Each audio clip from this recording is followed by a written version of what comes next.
Ananda. Hare Krishna. Okay, welcome you all for this Brahma-saṁhitā discussions.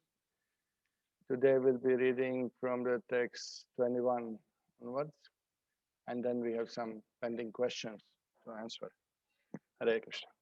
Namo Vishnu Padaya Krishna Prasthaya Bhutale Srimati Bhakti Vikash Swami Niti Namine. Namo Vishnu Padaya Krishna Prasthaya Bhutale Srimati Bhakti Vedanta Swami Niti Namine. Namaste Saraswate Deve Gauravani Pracharine Nirvishesha Shunyavadi Paschatya Deshatarine. Jai Sri Krishna Chaitanya Prabhu Nityananda Shri Advaita Gadadhar Shivasati Gaur Bhakta-vrinda. Hare Krishna, Krishna Krishna, Hare Hare, Hare Rama, Rama Rama, Hare Hare. Okay, so just share the screen with you all. Okay. This is the Brahma-saṁhitā, text 21. Sanitya nitya sambandha prakritischa paraivasa. Translation. The same Jiva is eternal and is for eternity and without a beginning joined to the Supreme Lord by the tie of an eternal kinship. Is transcendental spiritual potency. Okay, so this is a previous shloka we are discussing how this shloka 21 says, by conglomerating all these separate entities, he manifests the innumerable mundane universes, and he himself entered into the inmost recesses of every extended conglomerate, Virat Vigraha. And that time, those jivas who had lain dormant during the cataclysm were awakened. So now the shloka continues describing these jivas who were dormant in the body of Mahavishnu, who were laying dormant in the body of the Lord. Now again, when creation takes place, again they are awakened. Okay? So this is the shloka.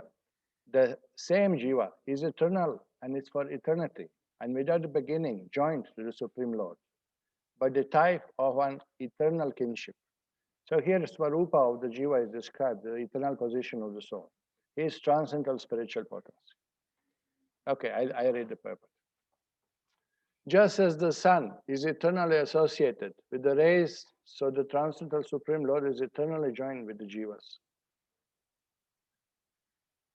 The Jivas are infinitesimal particles of his spiritual effulgence and are therefore not perishable like mundane things. Jivas, being particles of God's effulgent rays, exhibit on a minor scale the qualities of divinity. So what are the Jivas? Jivas are effulgence of Lord's body. From Lord's body, millions and trillions of Jivas are coming out continuously, eternally. Look, this is what is described here, correct? Jivas being particles of God's effulgence rays, correct? Hence, Jivas are identical with the principles of knowledge, knower, egoism, enjoyer, mediator, and doer. Krishna is the all-pervading. Means that Jivas, they share some qualities of the Lord. They share. They have similar qualities. Not the same quantities, but qualities are similar. Okay. Krishna is all-pervading, all-extending Supreme Lord, while Jivas have different nature from his, being his atomic particles. Now difference is explained. Okay. That yes, we are spiritual, Lord is spiritual, we are spirit, Lord is spirit, but he is Supreme Spirit. Okay, we are not, we say quality is same and quantity is different, but even quality is not exactly same due to minus quantity condition like that. That eternal relationship consists in this, that the Supreme Lord is eternal master and Jivas are his eternal servants. Now this is the definition, this is the truth. This is what actually is constitutional position of Jiva. We are eternal servants of the Lord. Jivas have also sufficient eligibility in respect of the mellow quality of the divinity. So Jiva can become divine, can work full in their own pure spiritual nature. This is described here. Aparayamitastvanyam prakriti vidime param. By these words of the Gita, it is made known that Jivas are his transcendental potency. Because, why? Because nature of Jiva is actually a spiritual potency. Prakriti vidime param, para prakriti, spiritual nature. All the qualities of these unalloyed souls are above the eightfold qualities such as egotism, etc., pertain to his achit potency.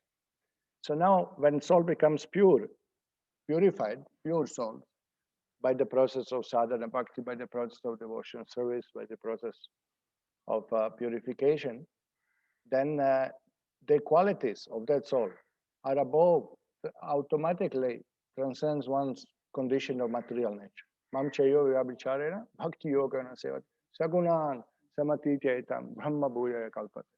So this is explained that unalloyed souls are above the eightfold qualities, like that. Hence the jiva potency, though very small in magnitude, is still superior to achit potency of Maya. This potency has another name, tatastha, or marginal potency, being located on the line demarcating the spheres of the spiritual and mundane potencies. So this is the another name of Jiva Shakti is Tatastha Shakti. Sometimes in Shastra you will find that Tatastha Shakti emanates the Jivas, not in the form of time, but eternally. Concept is that Jiva comes from Tatastha Shakti. Sometimes we say directly, Jiva is Tatastha Shakti. Both are okay. There's no contradiction in that. So why?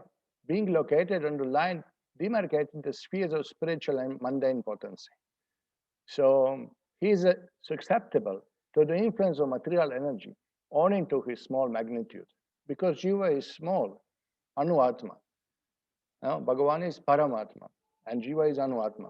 Because of small magnitude, sometimes Jiva stumbles to the influence of Maya.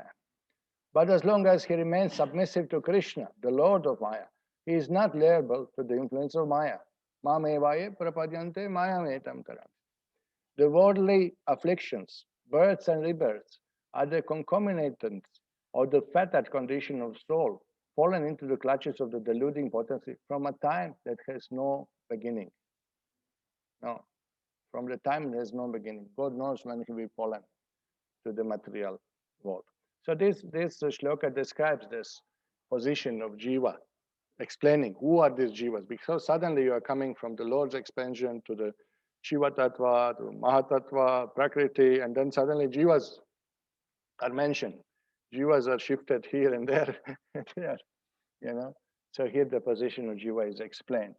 Okay, the Srila Shiva Goswami says that this half of the shloka describes the nature of Jiva. He is endowed with an eternal relationship with the Lord. We have eternal relationship with the Lord. This is what shloka says. Without, was it? For eternity, and without being joined to the Supreme Lord by tie of eternal kingship. No, Jiva is eternal. And eternally we have relation with the God. Eternal relation as a servant. Eternal relation with God as a servant. Not that after the moksha, we become one with the Lord.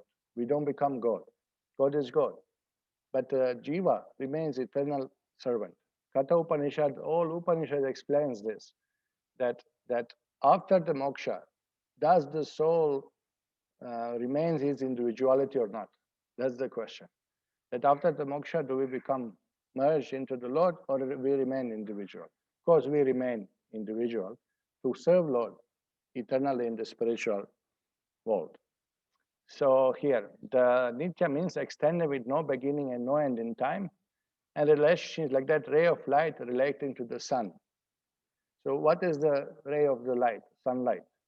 It's sun. No, the sun has come. You know, put the screens, otherwise sun will enter into our room.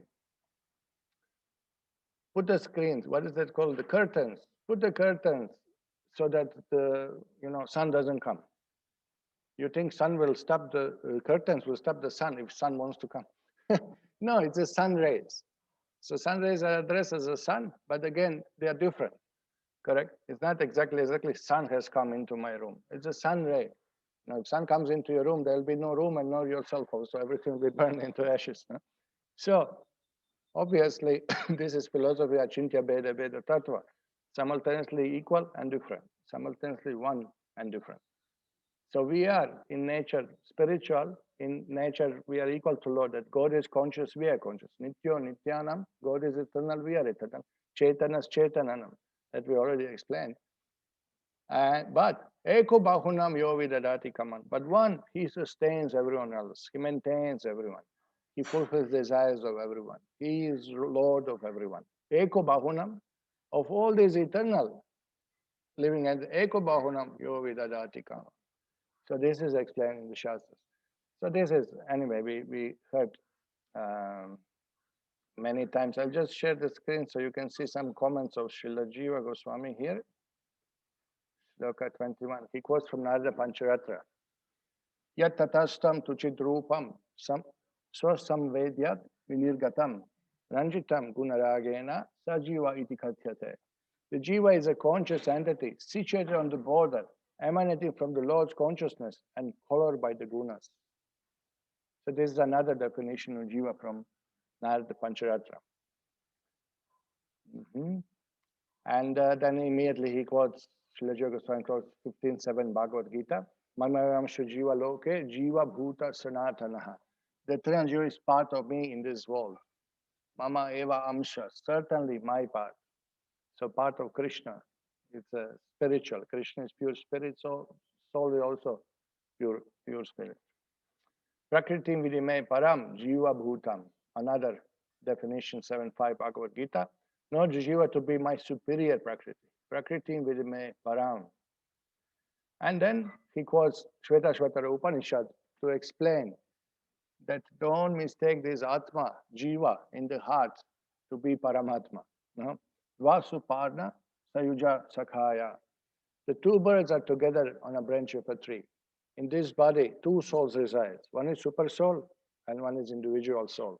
So immediately the shloka shows this distinction that what is Jiva in relation to the Lord. Eternal relation. Mama evam Jiva Loke Jiva Bhuta Sanatana. All our acharyas translate this. The Jiva is eternally servant of the Lord. Not just, doesn't just say Jiva is eternal. Mama eva Amsha. Amsha, Sanatana refers to Amsha, that you are part of the Lord. That is what is eternal. You are eternal and you are eternally part of the Lord. You are eternally servant of the Lord. Not just if you split separately. Jiva is eternal, Jiva is Amsha of the Lord, Jiva is the Lord. No, that's not what shloka says. Mama eva Amsha Jiva Loke, Jiva Bhuta Sanatana. They are eternally part and parcel of Lord. Means eternally servants of Lord. That's what is constitution of Jiva. Dasa Bhuto Harereva Nanya Seva Kadachana. That Jiva is eternal servant of Hari. It's not servant of anybody else. This is really nice shloka. Okay, now famous shloka from Chaitanya Charitamrita is quoted by Prabhupada, and of course Krishnadas Kaviraj Goswami writes it. Jivara Surpa Hoy Krishnara Nityadas, Krishnara Tatasta Shakti, Bhedha Bhed Prakash, Suryamsha Kiran, Yaichi Agni Jhola Chai, Swabhavika Krishna Tina Prakar Shakti Hai. So this is a famous shloka. It is the living, excuse me, it is the living entity's constitutional position to be an eternal servant of Krishna, because he is the marginal energy of Krishna and a manifestation simultaneously one and different from the Lord, like a molecular particle of sunshine or fire. Krishna has three varieties of energies.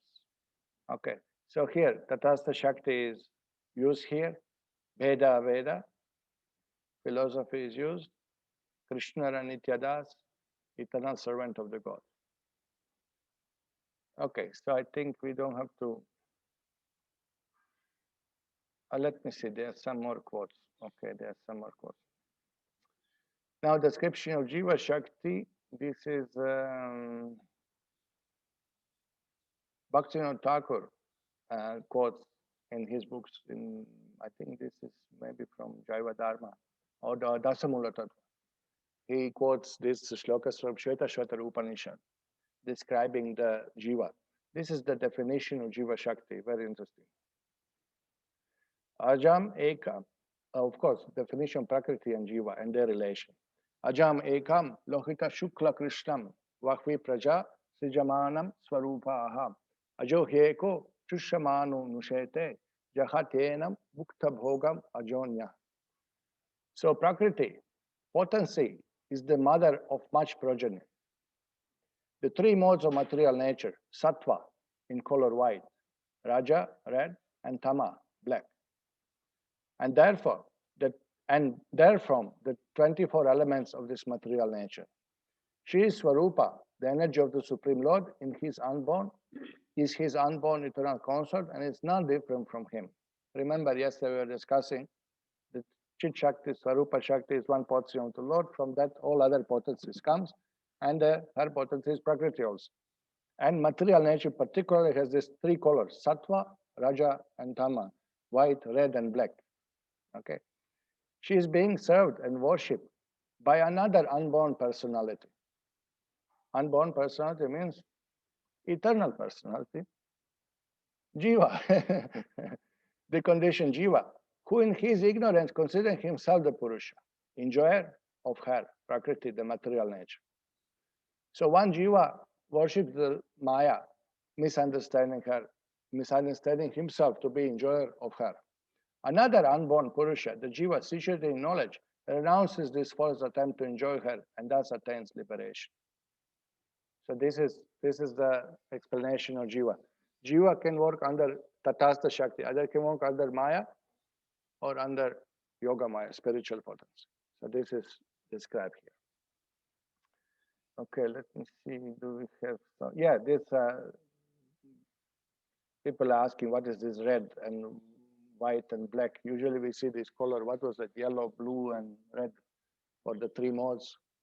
Something like that described. But no, here in Shastra is described. In our 11th canto, you can see Hridayanta Maharaj and Gopi Purana Prabhu, they quote Bhakti-Siddhanta Saraswati Thakur's explanation. I'll just read a little bit from that. This is from Bhakti-Siddhanta's commentary on 11th canto Bhagavatam, published in our Bhagavatam. The Supreme Personality, God's external potency, Maya, causes the birth, maintenance, and destruction of material world. She is three-colored, red, white, and black. In her red feature, the material nature is created, Rajagun, red color. Now I am speaking this Raja because you will see now when Brahma is born, the Rajagun is invoked for creation. So far, subtle forms are created, all is done by Sattva Gun, subtle elements, subtle elements. Now, when actually the bodies has to be formed and plants has to be formed, Rajagun is invoked. That's why there is a link. She is three-color, red, white, and black. In her red feature, the material nature is created. In white, it endures. And in black, it is annihilated. The Mahatattva arises from this Maya. And from Mahatattva comes three varieties of false ego mentioned above. So we were discussing all this. Vaikarika, Taijasa, and Tamasa. At the time of annihilation, the five great elements, namely earth, water, fire, air, and ether, merge into false ego in the mode of ignorance, from which they were originally generated. Then senses and intelligence merge into false ego in passion. Now, reverse process is described, no? Opposite of creation, pralaya, when pralaya happens. And the mind, along with demigods, merge into false ego in the mode of goodness, which then merges into Mahatattva, which further takes shelter of Prakriti or unmanifested pradhana. Bas, everything is withdrawn back. So this is very amazing how creation is described in Vedas. Full every sequence, one, how it goes, and then how it withdraws back. And it makes sense. It's very impressive. And of course, there's famous about Jiva. Jiva position quote from Bhaktivinoda Thakur's song was that Jiva Krishna Das, Evishwas, Koletar Dukhanai. When Krishna Das Prabhu got initiation, this is the shloka Maharaj quoted, remember? You look at him and say, hey, Jiva Krishna Das, Evishwas, Korletar Dukhanai. If you accept this principle that I'm eternal servant of Krishna, then you become immediately saved from this washing away by the waves of Maya. Now, so this is the position of Jiva. This is the position of the Lord. Okay, let me see. Okay, there's some more course, but I don't think we have too much time. Okay, let's do like this. Let's do shloka 22. Now this is interesting. The shloka 22 of Brahma-saṁhitā, I'll just read it from the text itself. Evam sarvatma sambandham nabhyam padmam hare adbhut tatra brahma bhavat bhuyash chaturvedi chaturmukha.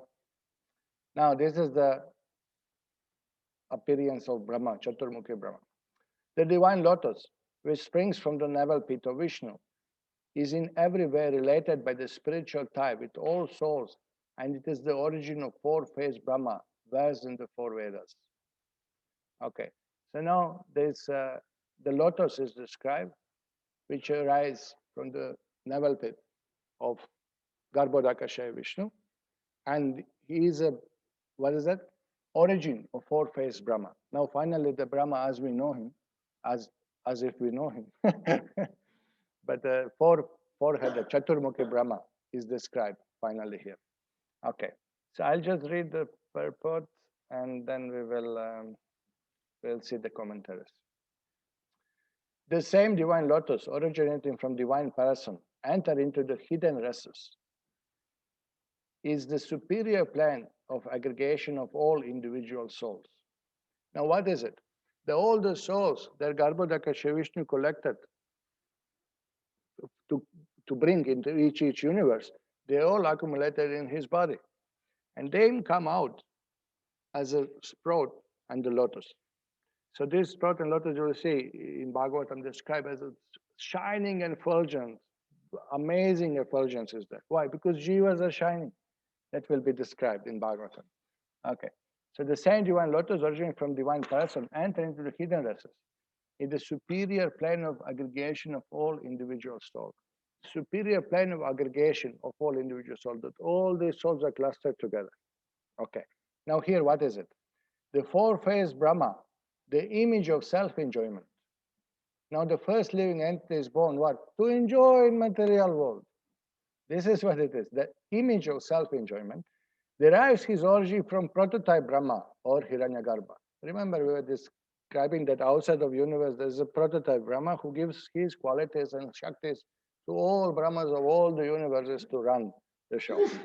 Hiranyagarbha, the mundane seminal principle, who regards the aggregate of all mundane entities as his own proper body. So what is it? This lotus of consisting of all the jivas, this is Hiranyagarbha's form. He accepts, Brahma, Hiranyagarbha, Brahma accepts this form of the lotus, aggregation of all jivas. This is his own form. It's a subtle form. This is explained. Hiranyagarbha means this, aggregation of all jivas. Okay. The delegated godship of Brahma, as well as his being the dislocated portion of Krishna, are also established. So in this shloka, it's explained that the Brahma is a Jiva, dislocated portion, okay? And he got delegated godship. He will be empowered to create by the God, delegated godship. Delegated power means empowering somebody to do some task. Okay, so here, the Sri Jiva Goswami comments here. This verse describes the creation of a residence for the mass of all jivas from the Purusha after he entered the universe. Residence of mass of all, where they do reside in his body, and they aggregate in that lotus. Hiranyagarbha Brahma, who identified himself as the body composed of the mass of jivas, arose for enjoyment. So now the lotus is manifested. Why? Because jivas, they have desire to enjoy. So that how is described? Hiranyagarbha Brahma, that Hiranyagarbha Brahma body manifested as a lotus, arose for enjoyment. So this is described in the second line. Now look, this excuse me. This is described in Bhagavatam in a little more details. Brahma-saṁhitā summarizes this, but I'll just read from Bhagavatam because we get in one by one sequence in the details. The creation of Brahma in Srimad-Bhagavatam is described in 3 places. One is in 2nd canto, one is the 3rd canto, and also is mentioned in 11th canto again. So it's interesting how it is described, that sometimes some portions are described here in the details, some other details are given in 3rd canto, something else is given in 11th canto. It's the same story, but it's given in different details. Why? I do not know. Maybe it happened in different kalpas, or maybe Shukadeva Goswami say, already I told this, now I'll tell something else, because this topic comes repeatedly about creation. Also in Puranas, you find this. When we were researching for this book, Who is Supreme, we were looking about the stories of Ganapati or stories of Kartikeya in Puranas, like that, how they are related to Krishna and what is their, service and like that. Then you find, say, birth of Ganapati. In 3-4 Purana is narrated, maybe more, but at least on 4 Purana is narrated, but everyone gives little extra details. Same story starts, but this Purana gives this detail, that Purana gives that detail. So when you go through all 4, you get really full picture of what happens, So here we have a note from Srimad-Bhagavatam, and I'll be sharing the screen so we can see this note. This is from Srimad-Bhagavatam 3.6.12. Okay. Now, what is the Bhagavatam 3rd canto describes? The Lord lay down for 1,000 cycles of 4 yugas in his internal potency, and by his external energy, he appeared to be sleeping within the water. Okay. Now, the Lord was laying down for thousands of yugas, correct? 1,000 cycles of 4 yugas.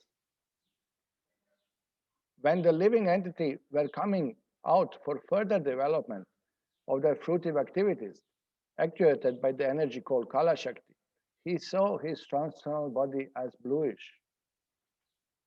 Now the Lord, when the Jivas again wanted to enjoy, enter into the material universe and get their bodies and go into the fruitive activities, the Lord, all the Jivas are in Lord's body, okay? They were agitated by Kala Shakti, by energy of time. Time has come for the creation again, okay? Then he saw his transcendental body as bluish. I thought that Lord always has bluish body, But here he saw transcendental body is bluish. Means something little more blue than usual blue. So this will be explained in Purport. Let's see. Purport of Prabhupada. In the Vishnu Purana, the Kala Shakti is mentioned as avidya. The symptom of influence of Kala Shakti is that one has to work in material world for fruitive result. Look, Kala Shakti is described avidya because it pushes you to work in ignorance, to work for material benefit, to work against your constitution, to work in vain, basically, to work waste of your time. Shrama eva hi kevalam. Kala Shakti pushes you to waste your time. That's what it is. The fruitive workers are described in Bhagavad Gita as mudas or fools. Such foolish living entities are very enthusiastic to work for some temporary benefit within perpetual bondage. One thinks himself very clever through his life if he is able to leave behind him a great asset of wealth for his children, and to achieve this temporary benefit, he takes the risk of all kinds of sinful activities without knowledge that such activities will keep him perpetually bound by the shackles of material bondage. Perpetually bound means nitya bada. For thousands and thousands of years, thousands and thousands of births, we are bound in material world due to our desire, due to influence of kala, due to desire to enjoy. And because of that, we do all kinds of sinful activities which cause perpetual bondage. Due to this polluted mentality and due to all the sins, the aggregate combination of living entities appear to be bluish. Due to polluted mentality and due to all the sins, all these jivas appear to become bluish in color. Such an impetus of activity for fruitive result is made possible by the direction of the external energy of Lord, Kala Shakti. So Lord became even more bluish, seems like, according to this description, by this sinful, what is it? Polluted mentality of the jivas. Okay. Now Srila Vishnu Chakravarti Thakur comments here. How long did the Lord remain resting? Though he is in waking state, with his awakened Chit Shakti, Swaya Udirtaya. Awakened with his Chit Shakti, he performed pastimes with his Chit potency, and he is sleeping with his sleeping Maya Shakti. By this time energy, he then became active in regards to jivas within him for giving them enjoyment. He looked at the living entities from Brahma to the non-moving being, Lokan, who had attended subtle forms within his body in order to eject them from his body. Now here, it's interesting. The Shiva Vishnu Chakravarti says he looked at the living entities. Again, glance is there. Even if you see in the shloka, you will see the drishya word is used. Okay. Oh, I don't have Sanskrit here. Okay. So Lord glanced now upon his body, upon Jivas and Brahma, and he saw everyone there. And then this time the Rajaguna is invoked. Kala Shakti again moves the living entities. Again, due to Kala Shakti, time has come for the creation, and again everything is moved. Okay, the next shloka in Bhagavatam, ayah 313. The subtle subject matter of creation, on which the Lord's attention was fixed, was agitated by the material mode of passion.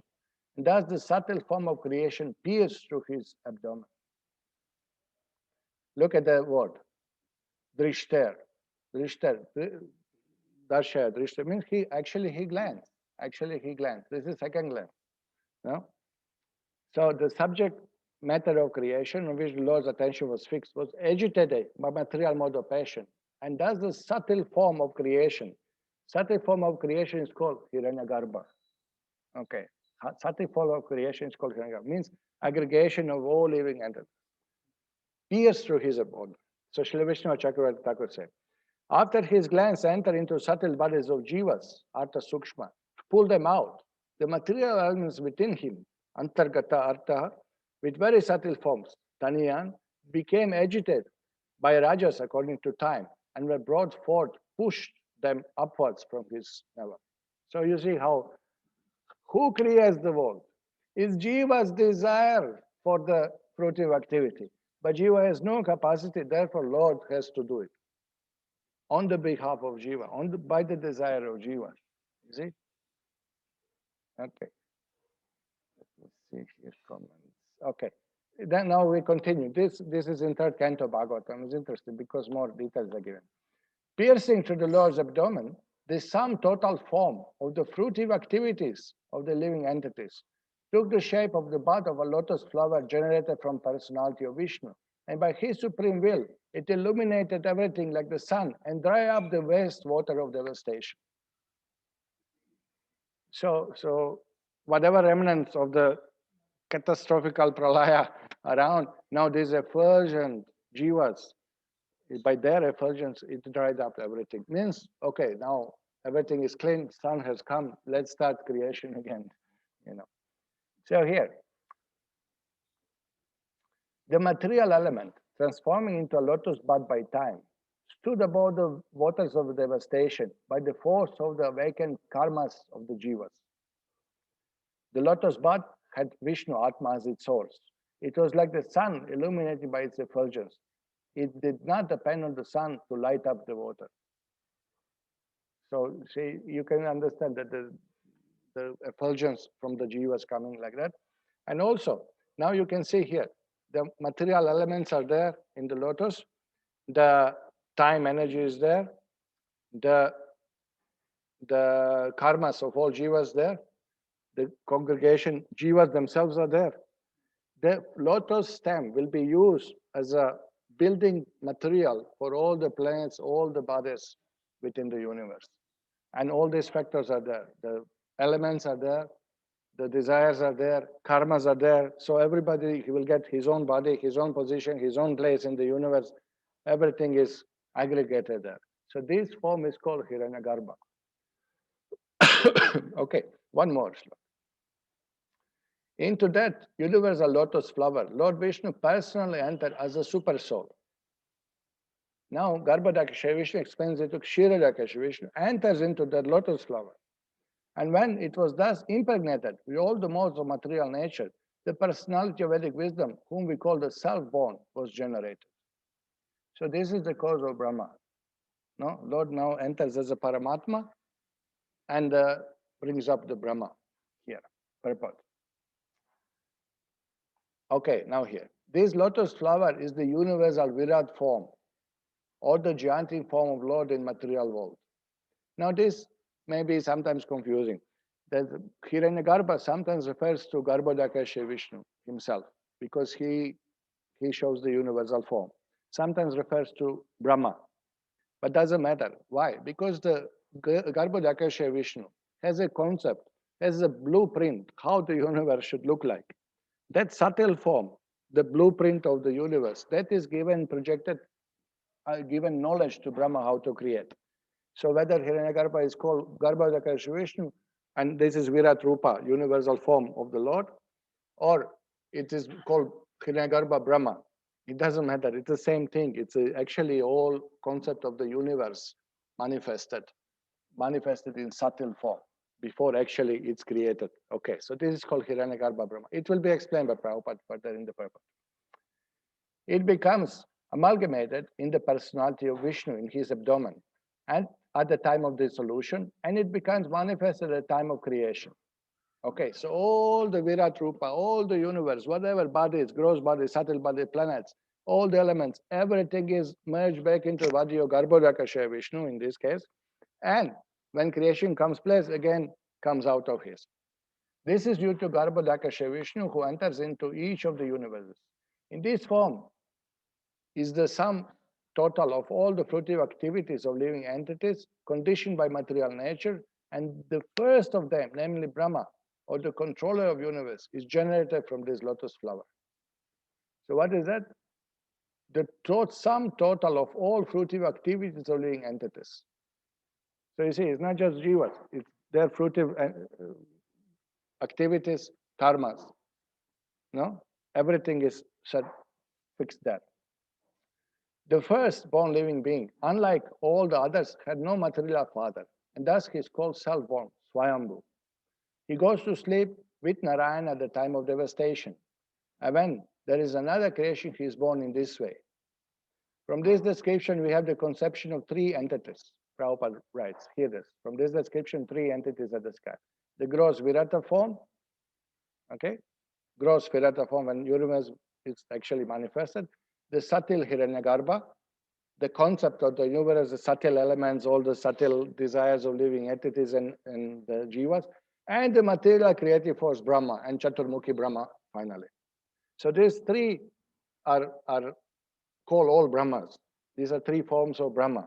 And sometimes are described as two forms of Garbhodakasha Vishnu, one form of Brahma. But don't get confused. It's fine. It's the same thing described. Here, Shiva Vishnu Chakravarti Thakur's commentary. That lotus made of all the planets, called the Vairaja.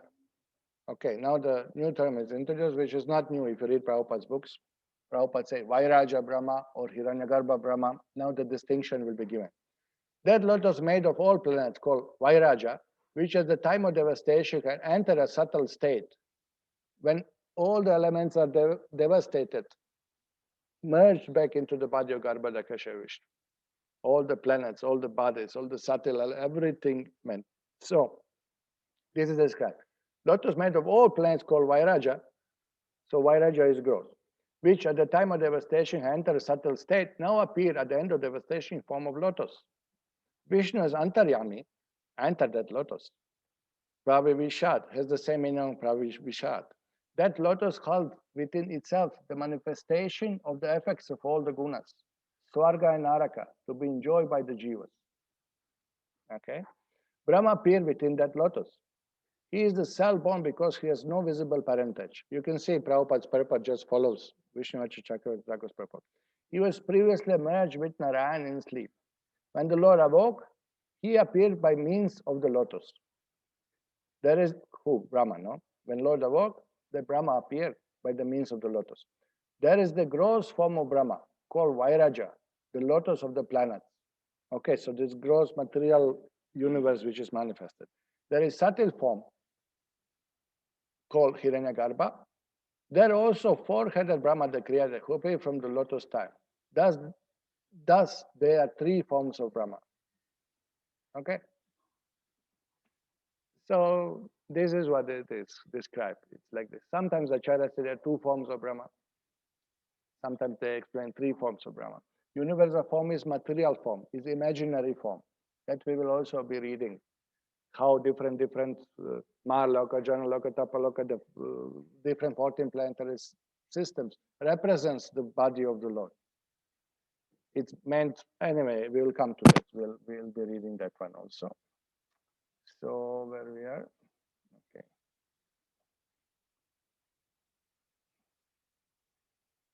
Okay,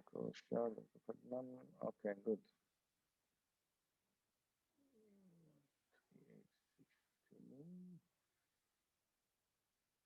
Okay.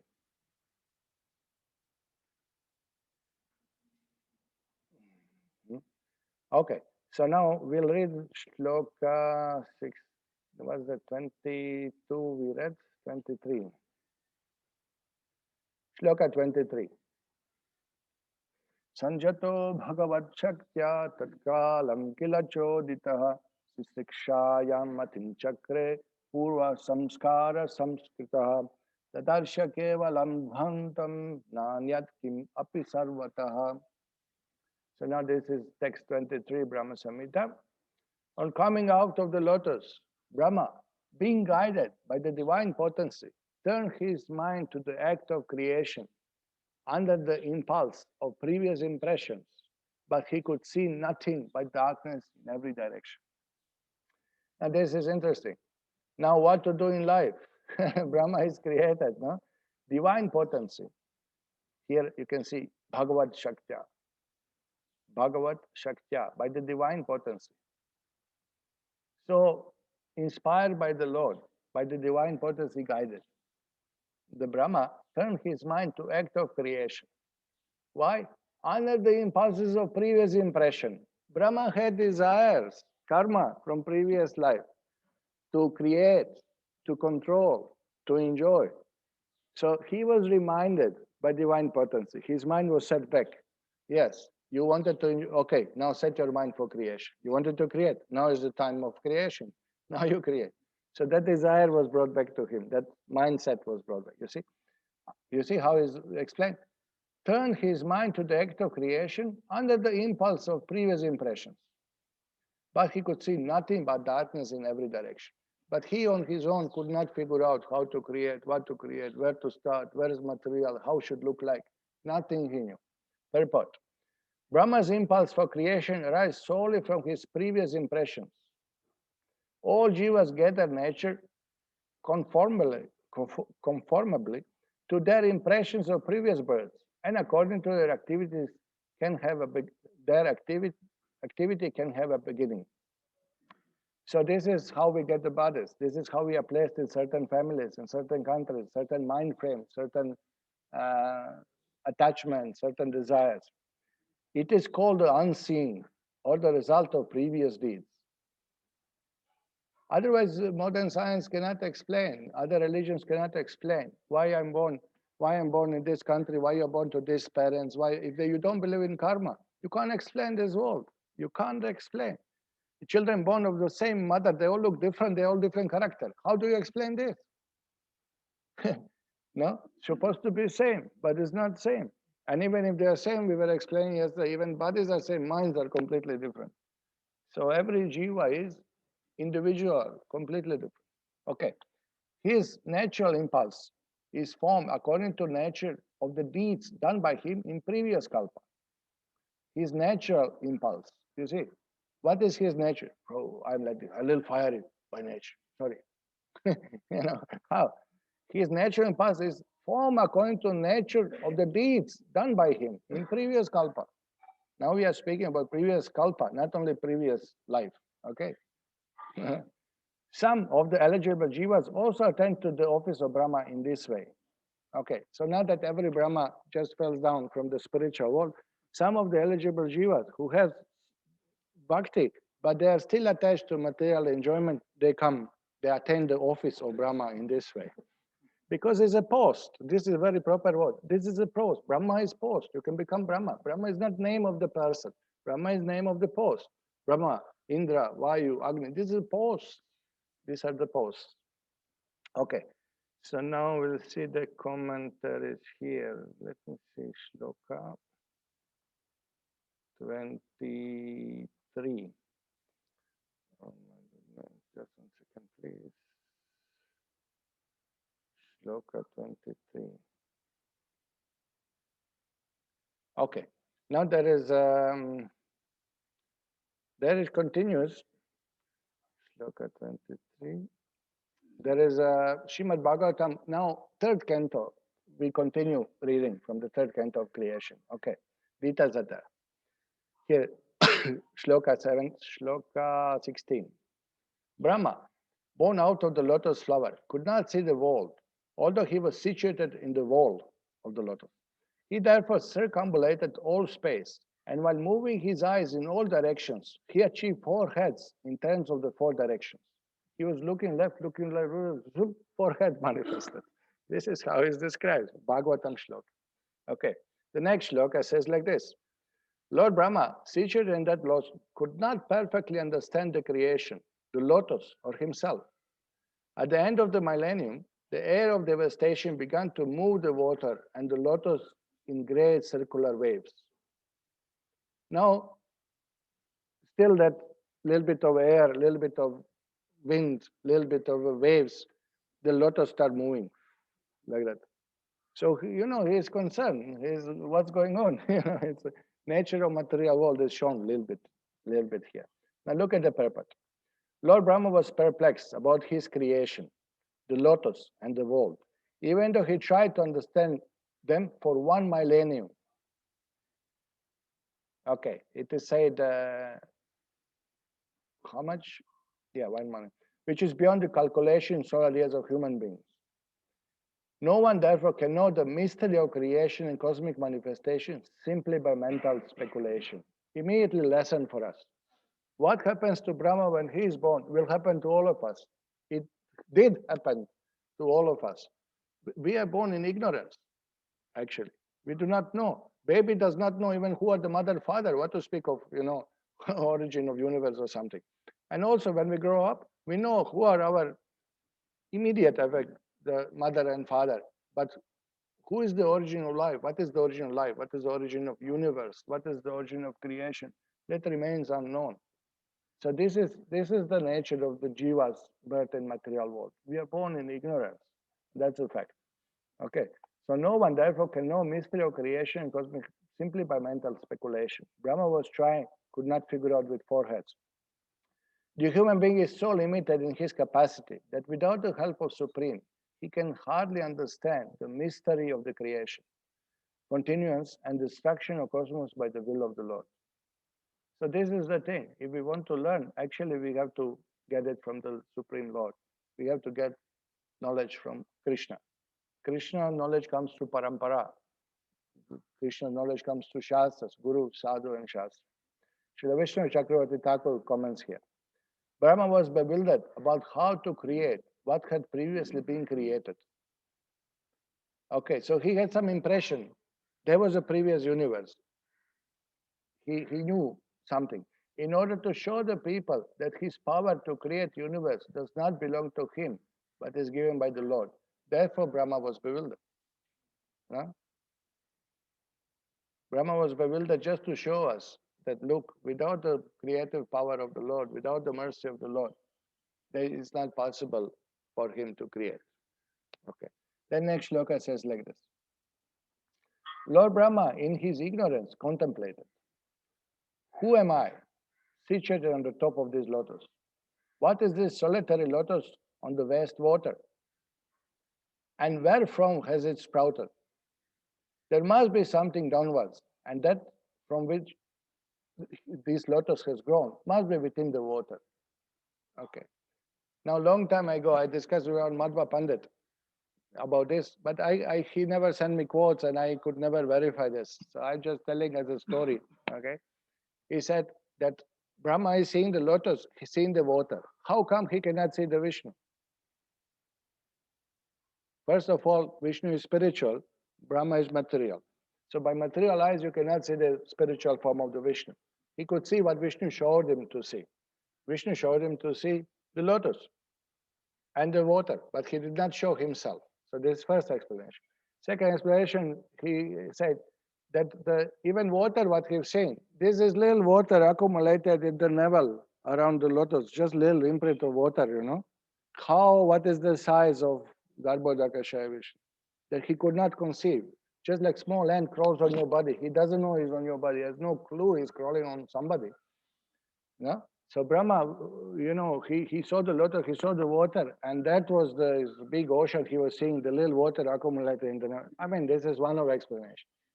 I asked him, Panditji, to send the quotes. He said, yes, I'll send you quotes, but 2007, this is 13 years has gone. So somehow or other I couldn't support it.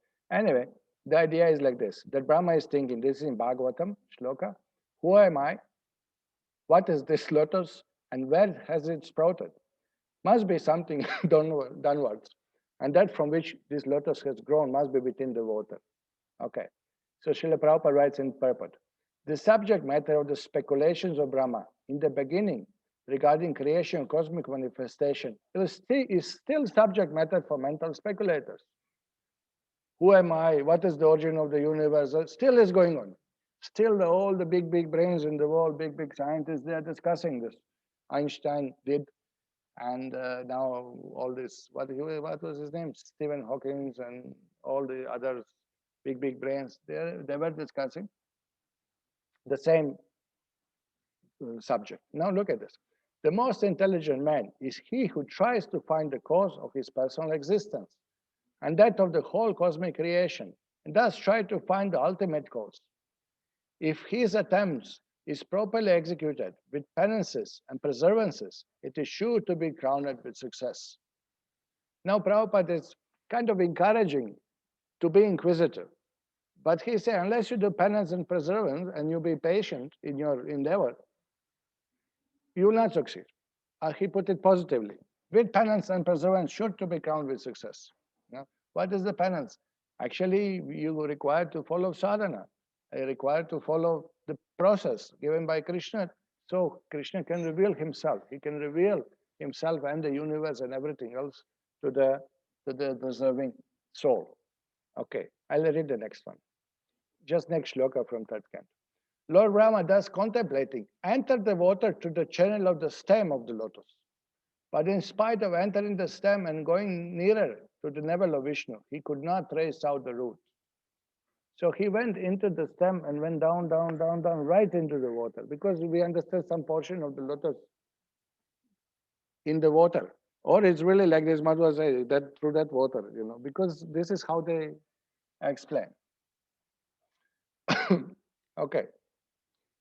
So Srila Vishnu Chakravarti Thakur, excuse me, he says, this verse shows that with the will of the Lord, all attempts by materialists will be end in failure. So this is the story. This is the leelas for us jivas in material. Look, Brahma with 4 heads could not understand. His body is made of pure intelligence. He could not understand by his own endeavor. I'll figure out God myself. I'll not commit to any religion. I'll not commit to any institution. I'll not be part of this. I'll not take diksha. I'll figure out myself. Nothing you will figure out yourself. Brahma could not do it. You are not going to do it. Or put it like this, even in form of Brahma when you were there, you couldn't do it. And now you are not going to do it in this human form of Kali Yuga. Prana, Upavasha, Sabya, Kala Asmin Yuge Jana, Manda, Sumanda Matayo, Manda Bhagya, Yupadutta. There's no way that with our Kali Yuga brains we'll understand. Okay. So, Srila Vishnu Thakur says, he entered the water by means of the tubes in the lotus stem. He searched out to the lotus navel of Narayan, from which arose the stem, Nala, of the lotus, Karanala. Though he approached very close, he could not reach it, since it is impossible to reach without bhakti. Just see, he was so near, but he couldn't figure it out. Okay, one more sloka. O Vidura, by searching, this is discussion between Vidura and Maitreya. O Vidura, correct? Third canto, yes. While searching for the cause of his existence that way, Brahma reached his ultimate time. Time is the eternal will in the hand of Vishnu and generates the fear of death in the mind of the living entity. Now what's happening now? Very interesting. Huh? Brahma reached his ultimate time. Srila Vaishnava Thakur explained. There's no commentary in the Prabhupada's commentary on these shlokas in the Bhagavatam. Atma Sargam means source of his creation. Trinaming means time. Trinaming means past, present, and future. Time proclaiming, Irayana, the approach of death, Bhayam, for men, Deha Bhajam. For men, Deha Bhajam, those who worship the body or who are in body. time destroyed lifespan of 100 years. So this is what he said, that Brahma Rishi's ultimate time. He spent 100 years. He spent 100 years thinking about it. Not Brahma's 100 years, human 100 years. That will be explained by Vishnu Chakra Thakur in commentary. 100 years he spent searching and he could not. Ajasya Heti means the chakra of Vishnu. Ajasya Heti is chakra of Vishnu. Why? Time is an amsha of chakra of the Lord.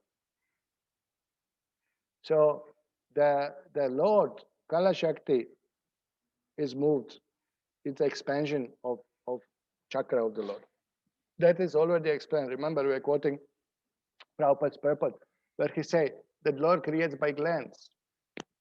What is the glance called? Sudarshan. Sudarshan, beautiful glance. What is beautiful glance? The chakra of the Lord. What is it? It's the Kala Shakti. By the Kala Shakti, by time energy, he creates. Is one of the purports in Bhagavatam, Prabhupada explains.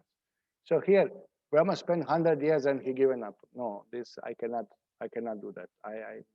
Time is going. I'm getting old. Okay. So here, one more shloka. Thereafter, being unable to achieve the desired destination, he retired from such searching and came back again to the top of the lotus. Thus, controlling his breathing, he concentrated his mind on the Supreme Lord. So Prabhupada writes purpose here. He explains what is samadhi and concentration on mind. The samadhi involves concentrating mind upon the supreme cause of all. Even if one is unaware of whether his actual nature is personal, impersonal, localized. Prabhupada encourages here that even if people don't know that is God person, or is it light, or is it universe, you attempt to focus mind on the Lord. That is the message. Concentration of the mind on the Supreme is certainly a form of devotional service. Okay, now we heard that Brahma could not figure out what is the origin of the lotus or himself, and how to create. He could not figure out himself. How? Vishnu Chakra Thakur Prabhupada explained, by bhakti only it will be revealed. Now he started meditation, which is counted as a bhakti here. What is that? Concentration of mind of Supreme. Oh, this certainly is a devotional service. Correct? It's a form of devotional service. Even if you don't know that God is ultimately person, still you are thinking of the origin. It means you are thinking of Krishna. You do not know who he is, but you are thinking of him. This is bhakti. People sometimes complain how Prabhupada translates karma yoga, bhakti yoga, jnana yoga, bhakti yoga, dhyana yoga, bhakti. But it's a fact. It's a fact that even if you do not know, still it is, if it is directed towards the Supreme, it's bhakti. Is somebody born in the jungle in Amazon, in South Africa, and our book distributors did not come yet to give him book and to explain what is the name of God, Krishna, and how he looks like. But if he sees some flood and say, oh God, you send so much water, he is speaking to our Krishna, the same God he is speaking. He is addressing the Lord. He doesn't know. He thought, oh, there's some big power or something. He does not know exactly what it is. But he is talking to God. He is praying to God. He is appreciating God. It's fine. It's a bhakti. It's a beginning of bhakti. To cease from personal sense endeavors and to concentrate on the supreme cause is a sign of self-surrender. So this is what is appreciated. Okay, you stop having sense gratification of mental speculation, trying to figure out what is the cause of universe and myself on your own. This is a subtle sense enjoyment. The karmis, they are enjoying the senses. The jnanis, they enjoy speculating. But this is just, so here, to cease from personal sense endeavors and to concentrate on supreme cause is sign of self-surrender. And when self-surrender is present, that is sure sign of devotional service. So Prabhupada is saying small bits, okay, yes, this is also back to this. Based on that, Brahma will get resolved. Each and every living entity needs to engage in devotional service to the Lord if he wishes to understand the ultimate cause of all of his existence. So here, Srila Vishnu Chakravarti Thakur comments on Bhagavatam. One who gives up pride attains the Lord through meditation by Lord's will. So Brahma given up the pride. He said, I cannot make it. No, I'll make it on my own. No, he given up the pride. Forget it. I cannot make it. Giving up the search, he returned to Lotus, Vadishyam, and controlling his mind, Nivritta Chitta, shut down. You see that? He achieved complete concentrate from meditation on the Lord, samadhi. So he absorbed himself in samadhi. Okay, we'll do one more, don't worry. Because this is really sequence is giving details. In Brahma-saṁhitā, we have again another jump, and that will continue with Bhagavatam further. So next shloka says, at the end of Brahma's 100 years, when his meditation was complete, now 100 years he was searching, now 100 years he was meditating. Okay, he developed the required knowledge, and as a result, he could see with his heart the Supreme. As a result of his meditation, whom he could not see before with the greatest endeavor, just by sitting in one place, you know. Once we went to the West, and one devotee organized some radio program. So they told me that can you speak on the radio? You are coming from India, spent many years in India, so people will be interested, you know, like that. So I said, great, if people are interested, you know, India and spiritual things, I'll speak, why not? So we came to the reporter, some lady there. She was I don't know, somehow she was not much spiritual person. So first question she asked, I supposed to speak about India, about spiritual life, and the first question, I mean, do you have to go to India to realize self and God? I mean, that was the first one, you know. So I said, of course not. You can sit like Brahma, because we were just reading this. You can sit, Brahma sat in the lotus and he meditated and realized. She said, that's how I was thinking, what's the point going India? I said, still, you know, if you want to plant a rice, there is some suitable ground, like, you know, there's tropical countries. You know, in your country, in her place, was really cold and snow. You say, I don't think you can grow rice. So same thing, there is some environment for spiritual life, conducive, more. So India is definitely full of sadhus and temples and holy places and scriptures, you know. It's more conducive, it's really easier to grow your spiritual life there than here in the midst of material, you know, very strong material sense enjoyment force. And then she, oh yes. So how is India? I say, very spiritual. Don't go to India for material things, you know. So that was just to relate a little bit. No? That Brahma could see Lord now by sitting on the lotus. Previously, he went all over the universe, looking everywhere, got 4 heads, but he could not see him. Now he saw him. Okay, now look at this purport of Srila Prabhupada. The Supreme Lord can be experienced only through process of devotional service, and not by one's personal endeavor in mental speculation. The age of Brahma is calculated in terms of Divya years, which are distinct from solar years of human beings. The Divya years are calculated in Bhagavad Gita, Sahasra Yuga Paryantam Ahar Yad Brahmano Vidu. Brahma's 1 day is equal to 1,000 times the aggregate of the 4 yugas, calculated to be 4,300,000 years. On that basis, Brahma meditated for 100 years before he could understand the supreme cause of all causes. And then he wrote the Brahma-saṁhitā. You see that? How Prabhupada explained. So first Prabhupada explained that out of his span of life of 4,300,000 years, 100 years he meditated. Okay? Not the full life, 100 years and gone. Well, already 100 years was looking, now 100 years he meditated. Now what he says, then after seeing the supreme cause of all causes, then he wrote Brahma-saṁhitā, which is approved and recognized by Lord Chaitanya, in which he sings, Govindam Adi Purusham Tamaham Bhajami. He found the cause, Adi Purusham, the origin of everything. He found it. One has to wait for the mercy of Lord before he can either render service unto him or know him as he is. So for both things, that we become devotee, we get association of devotees, Lord's mercy also. And that once we practice devotional service, that we see the Lord, that's also Lord's mercy, revelation. So this is that. So here, Srila Vishnu Chakravarti Thakur writes, Purushayusha means by 100 years. This should be understood to be time according to calculation of human life in Kali Yuga, where Maitreya was speaking, Maitreya and Vidura speaking. By mature state, reached through meditation of Lord, he saw the Lord. Since later Brahma says, Dhyanasma nodrishtam tu upasakanam. You have manifested this eternal personal form upon your devotees who meditate. He saw the Lord who manifests himself in heart, whom he could not see when he searched previously for foundation of his lotus. So Lord who manifests within his heart. Okay, so this is the form he saw. Anyway, in Bhagavatam you will see the Bhagavatam Brahma is a little different from Brahma or Brahma-saṁhitā. Brahma-saṁhitā sees Krishna in Goloka, but the Brahma here in Bhagavatam, he sees actually Garbhodaka Shiva Vishnu laying down, finally. The lotus and everything will be revealed to him. Okay, 9 o'clock. Okay, so now the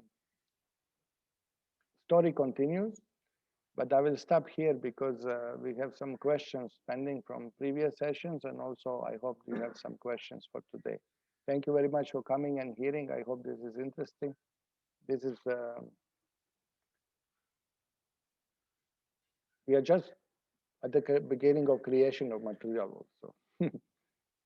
So this is all the introduction about this point of Brahma-saṁhitā, where Brahma now is going to meditate, get instruction, meditate, realize, what is his origin, what is his eternal position, and this full spiritual world will be displayed in front of him by the mercy of the Lord. The Lord's form and the spiritual world. And this is famous Brahma-saṁhitā, the Chintamani Prakara Sadma Sukalpariksha. This is all introduction to that. Once Brahma sees his Lord and he sees his abode and he sees his own spiritual form, then he just looks around and describes what he sees by the spiritual eyes. So this is the treasure of Brahma-saṁhitā, the revelation of spiritual world to Lord Brahma. Okay, I'll stop here. I'll see that you have some questions here.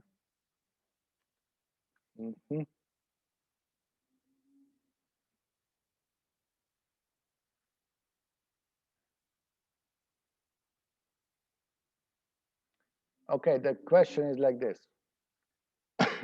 Since the universal form is gross, so did all soldiers present on the battlefield were able to see the universal form, or was only Arjuna given special eyes to see the Virat Rupa? Can the scientists see the Garbhodaka Shiva Vishnu? If one day they travel to the nether worlds to their spaceship. Okay, so the question first, two questions are here. First question is that did the soldiers see on battlefield Vishwarupa? No, they did not see that. It was shown to Arjuna. That was explained. And second thing is the partial Vishwarupa was shown to Duryodhana, Dushasana. Partial was shown to them, but still they did not understand Krishna is God. And even Brahma could not see Garbhodaka Shiva Vishnu. How scientists are going to see what materialize, material mind by their speculation? This is exactly what all lecture was discussed about. All the shlokas, all the purpose is that you cannot see the Lord by mental speculation and intelligence, material knowledge. It's all avidya. It's all avidya. So no, scientists, even if they go down to the bottom of the universe, they will see simply nothing. They may become Buddhists because they will see nothing. All right. So there's not a way to see the Lord. Okay, Hare Krishna Pranam. Does Jiva possess subtle body when they are in Hiranyagarbha? Yes, Jiva's subtle body is given there in Hiranyagarbha. When exactly that moment comes, that subtle body is there, and then Brahma gives the gross body also. Both subtle and gross body are assembled there in Hiranyagarbha. Yes. Is there form mentioned as one of the three forms of Brahma that creates all gross creation, like we read in chapter 11 of Bhagavad Gita? Also, proper Shiva Rupa is imaginary form. Please explain. Yes, imaginary form.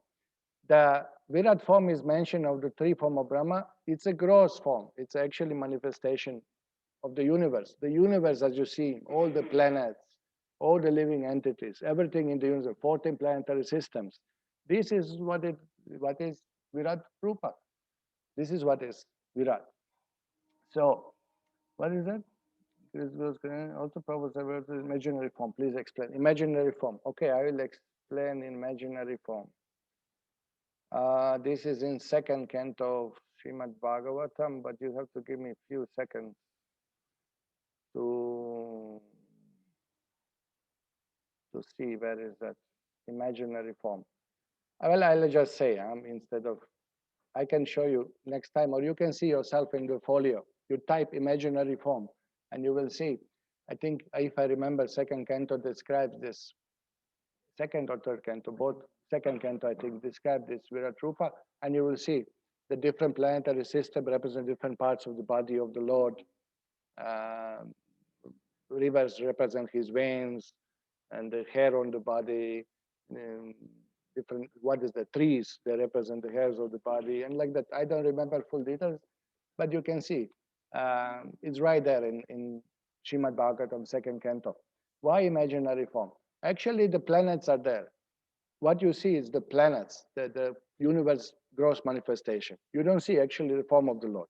But if you meditate like this, the higher planets are these parts of the body of the Lord. The lower planets are his feet. The middle planets are his torso. And these represent this, and these mountains represent this, and trees represent this. Then you are meditating on the Lord. You are actually focusing your mind on the Lord. At his imaginary form, Srila Prabhupada explains for people who do not know that God is person, that he has his Sachitananda Vigraha. This is called pantheism, thinking that Lord is the universe. At least meditate on universe. At least try to understand that that universal form is related to the Lord. You can imagine it to be parts of the Lord's body, huge body. I think universe is God. Okay, meditate like this. You get some benefit. At least you are focusing on Supreme. So you can see all description in second canto. His legs are like this, his body is like this, different demigods represent different things in the body. Full. I can search in the. You can search yourself in the Bhagavatam and read it. It's interesting. Otherwise, next time I can show you. You know, not to waste time. But that's the concept. Is imaginary form, because what you are seeing is universe, and you are imagining this is the head of the Lord. These are the hands. This is the body. These are the feet. Like that. In that sense. So this is described. Okay. Next.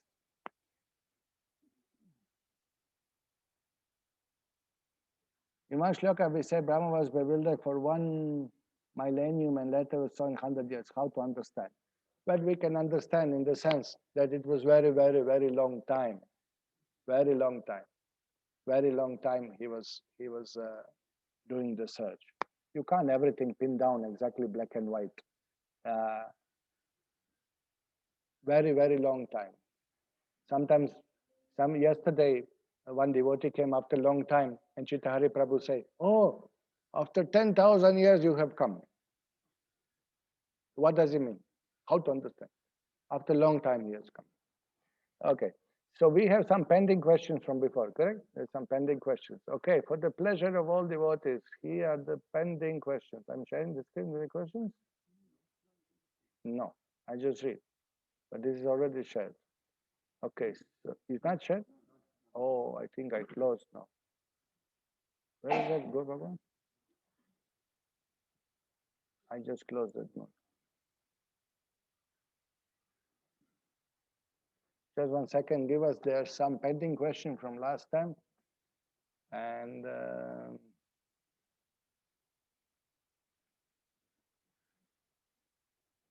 oh, which one? You know. Okay, here there are some questions which we could not answer last time because there was collapse of the Zoom. Okay, let me see where we stop. Is it proper to understand that when Jiva falls down for the first time, he becomes Brahma because he is most pure among all set of souls brought inside of one specific universe brought by Garbhodaka Shiva Vishnu? Yeah, actually what is said that when we fell down from spiritual, we become Brahma first because Bhagavan is giving chance, given us highest post, of course, because you're most pious, definitely, but to give you a chance to quickly go home back to Godhead. Because from Brahma position is a little bit easier to understand what is the origin of everything than from some other, you fell for spiritual, become worm, or you become dog, or no, first you become Brahma. So yes, this is, you may say this is proper understanding, but understanding also it's a mercy of the Lord to give you very quick chance, quick recovery. Do Brahma also sits always in lotus? Do Brahma sits always in lotus? means the lotus is a planet of Brahma. Okay, so he doesn't sit always; he walks around. I don't know exactly what do you mean. Maybe I didn't understand the question. No, Brahma. I don't understand the question. Is Shiva Vishnu planet? Is Shiva Vishnu planet near Dhruva Loka? Sometimes in Shastra it said that Dhruva Loka is Shiva Vishnu's planet itself. Sometimes it is said near Dhruva Loka. So both informations are given there. When and how three modes of nature are created? The three modes of material nature exist eternally in the Prakriti, subtle form of Prakriti Pradhana. They are manifested in Mahatattva when they are agitated by time, but they are always there. You know, 5 subjects of Gita are there. What is that? Ishvara, Jiva, Prakriti, Kala, and Karma. So, of 5, this. 1 is temporary, 4 are eternal. What is temporary? Karma is temporary. But Ishvara is eternal, Jiva is eternal, Kala is eternal, and Prakriti is eternal. So modes exist eternally. But because they are in subtle form, unmanifested pradhana and manifested Mahatattva, they appear and disappear, eternally. But they are either in gross or in the subtle form. They exist eternally.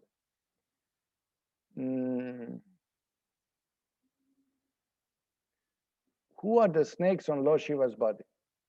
You say that it's for remembrance of Sankarshan. Are they Nagas or Shesha himself?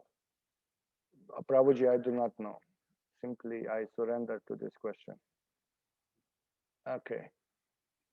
So that's all for today. I think we don't have any questions. Let me see, anything came in meantime? No. Okay. Thank you very much. And next time we'll continue our Lord Brahma's meditation, and very interesting topics comes now when Lord instructs him how to meditate, what mantra to chant. He got initiation from Krishna, and then he sees the spiritual world. Thank you very much. Srila Prabhupada ki jai, Sri Brahma-saṁhitā ki jai, Gaur Premanande.